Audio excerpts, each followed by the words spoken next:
Artificial intelligence ని use చేసి crime ని స్టాప్ చేశారు.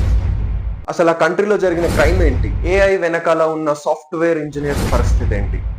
Welcome to technical thinkers. ఈ రోజు వీడియోలో మనము ఆర్టిఫిషియల్ ఇంటెలిజెన్స్ ని యూజ్ చేసి ఒక కంట్రీ క్రైమ్ ని స్టాప్ చేసింది. అసలు ఎలా స్టాప్ చేసింది దాని గురించి అండ్ ఆర్టిఫిషియల్ ఇంటెలిజెన్స్ వెనకాల ఉన్న సాఫ్ట్వేర్ ఇంజనీర్స్ గురించి ఒక ఇంపార్టెంట్ న్యూస్ ని షేర్ చేయబోతున్నా. ఈ వీడియోని ఎండ్ వరకు చూసి నా ఛానల్ కి సబ్స్క్రైబ్ చేయండి. సో ఇక్కడ పాయింట్ ఏంటంటే chain snatching cases. So Singapore అనే ఒక కంట్రీలో చైన్ స్నాచింగ్ కేసెస్ ఎక్కువ రిజిస్టర్ అవుతున్నాయి. సో పోలీస్ వాళ్ళకి ఎక్కడ అర్థం అయితే లేదు ఎట్లా దీన్ని ఆపాలి అని చెప్పేసి.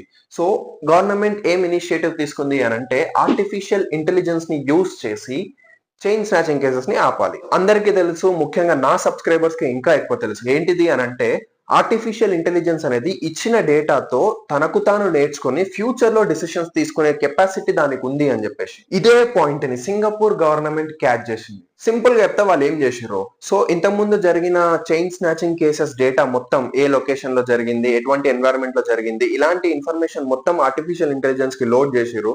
అదేం చేసింది యాజ్ యూజువల్ గా, సో తనకు తాను నేర్చుకొని నెక్స్ట్ ఎక్కడ చైన్ స్నాచింగ్ జరగబోతుంది అండ్ ఎలాంటి ఎన్వైరన్మెంట్ లో చైన్ స్నాచింగ్ జరగబోతుంది ముందే ప్రిడిక్ట్ చేసి వాళ్ళకి ఇన్ఫర్మేషన్ ఇచ్చేసింది. ఆ గవర్నమెంట్ ఏం చేసింది, ముందే అలాంటి ఏరియాస్ లో పోలీస్ బందోబస్తు పెంచేసింది. సో ఇట్లా వాళ్ళు ఈ చైన్ స్నాచింగ్ కేసెస్ ని కంట్రోల్ చేసారు అనమాట. ఇప్పుడు ఇంకో మెయిన్ పాయింట్, ఇప్పుడు మన సాఫ్ట్వేర్ ఇంజనీర్స్ గురించి మాట్లాడదాం. ఒక సింపుల్ ఎగ్జాంపుల్ చెప్తున్నా.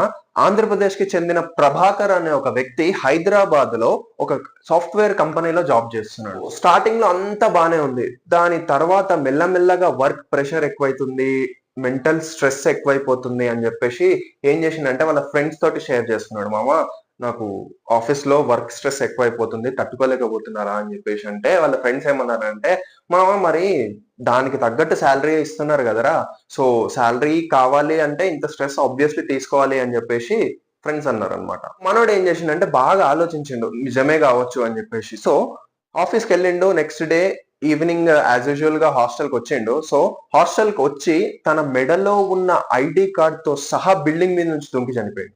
ఇక్కడ నేను చెప్పదలుచుకున్నది ఏంటిది అని అంటే మనందరికీ ఆర్టిఫిషియల్ ఇంటెలిజెన్స్ అనేది మన టాస్క్ ని సింపుల్ చేయడానికి, ఒక సింగిల్ బటన్ లో పని చేసి పెట్టడానికి పనికొస్తుంది అని చెప్పేసి అనుకుంటున్నాం.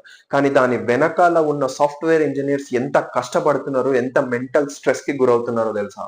ఈ మెసేజ్ ప్రతి ఒక్క సాఫ్ట్వేర్ ఇంజనీర్ కి, మావా మెంటల్ స్ట్రెస్ అస్సలు తీసుకోకు. ఎందుకు అని అంటే నువ్వు హెల్దీ ఉంటేనే నీ ఫ్యామిలీ హెల్దీ ఉంటుంది. గుర్తు పెట్టుకో, నీ పైన డిపెండ్ అయ్యే ఒక ఫ్యామిలీ ఉంది.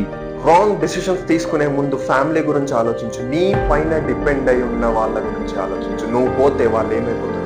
ఒక సాఫ్ట్వేర్ ఇంజనీర్ లేకపోతే అసలు ఈ డిజిటల్ వరల్డే లేదు. నేను మీ ముందుకే రాకపోతుండే, అసలు యూట్యూబే రన్ అవ్వకపోతుండే, మనం ఎక్కడో పురాతన కాలంలో ఉండిపోతుండే. Let's respect each and every software engineer.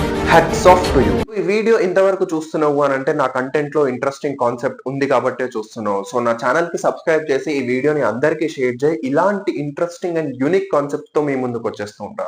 Thanks for watching. జై హింద్. By by.